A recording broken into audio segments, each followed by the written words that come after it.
Welcome to Read with Maren. Jan Brett's take on Goldilocks, the 3 snow bears coming up next.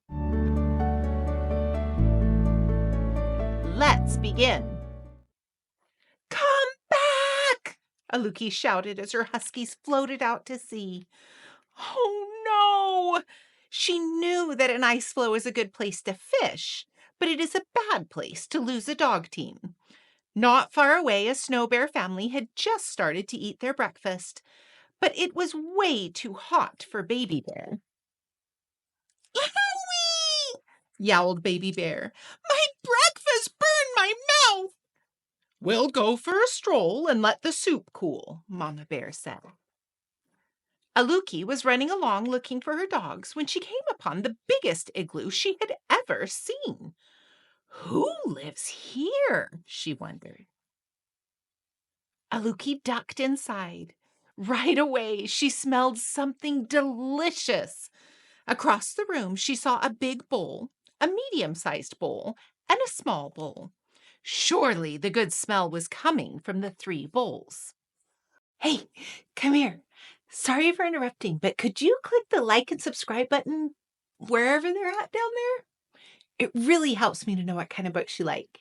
Thanks. Back to the story. Aloo-ki took a sip from the biggest bowl. Ow! She cried out.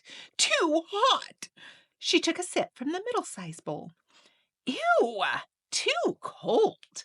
She tipped up the littlest bowl and drank every drop. She said. Not too hot and not too cold. In the next room, Aloo-ki spotted 3 pairs of beautiful boots standing in a row. She put on the biggest boot. Too big, she said. She put on the middle-sized boot. Too fancy, she said. She put on the littlest pair. Just right, she said, wiggling her toes in the soft lining. Aloo-ki walked into the last room and found a long sleeping bench piled high with fur covers. Heat from an oil lamp warmed her cheeks and made her sleepy. Time for a nap, she thought. She crawled under the highest mound of covers. Too lumpy, she grumbled. She tried the middle bed with the furry fringe cover, but sank down so far that she could hardly breathe. Too soft, she said. She rolled over into the smallest sleeping place. The furry blanket was cozy and warm, and the pillow was just her size. Oh, just right, Aloo-ki murmured, and she was asleep before she could take her boots off. If Aloo-ki hadn't fallen asleep, she might have heard her dogs barking happily. Papa Bear, Mama Bear, and Baby Bear had spotted them adrift in the strong current and had gone out to save them. The Snow Bear family was pushing Aloo-ki's dog team back towards their igloo and to safety. Papa Bear crawled into the igloo and saw his big bowl sitting in a pool of spilled soup. Someone has been tasting my soup, he roared. Mama Bear rushed in and saw that her soup had been sloshed around too. Someone has been sipping my soup, she growled.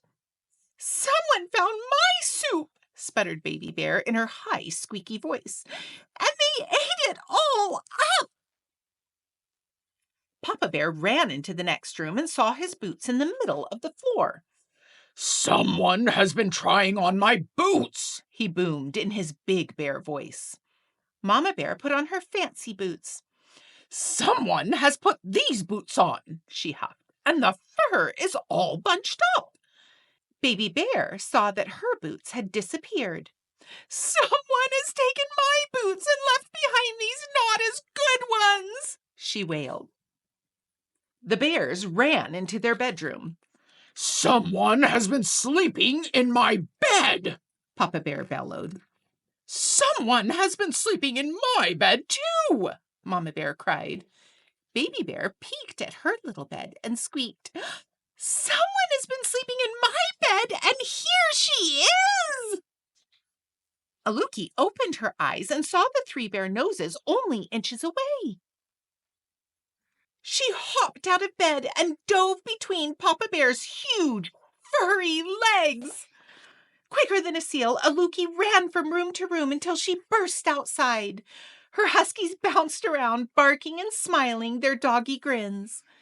Aloo-ki and her dogs flew over the frozen ice, dodging ridges and cracks. She looked back to wave a thank you to the snow bears. She couldn't see them, but she heard a big gruff voice, a middle-sized voice, and a high squeaky voice calling to her. Bye-bye! Bye-bye! Bye-bye! I love this adaptation that Jan Brett has given us of Goldilocks. I love the idea of the snow and all of the animals that were around. But what I really love is in this book, we learn a few things. Number one, we learn that we really shouldn't poke our noses where they shouldn't be and just decide that we can use other people's things without asking. But what was really neat at the very end was seeing how the snow bears, in all their kindness, quickly forgave her and waved goodbye as she ran off with the dogs that they had saved. It reminds us to be kind to everyone, to be kind to others who make mistakes and be willing to forgive them, and to be better about the choices that we make in our lives. Let's always look for the good in the world. But if you have trouble finding it, create a little yourself. Thanks for joining us. We'll see you next time. 3 snow bears. Let's begin. Let's take on Goldilocks. I just choked myself. Remember, it's take on Goldilocks with 3 snow bears. Coming up next. Yeah, because it'll snow. Everybody snow.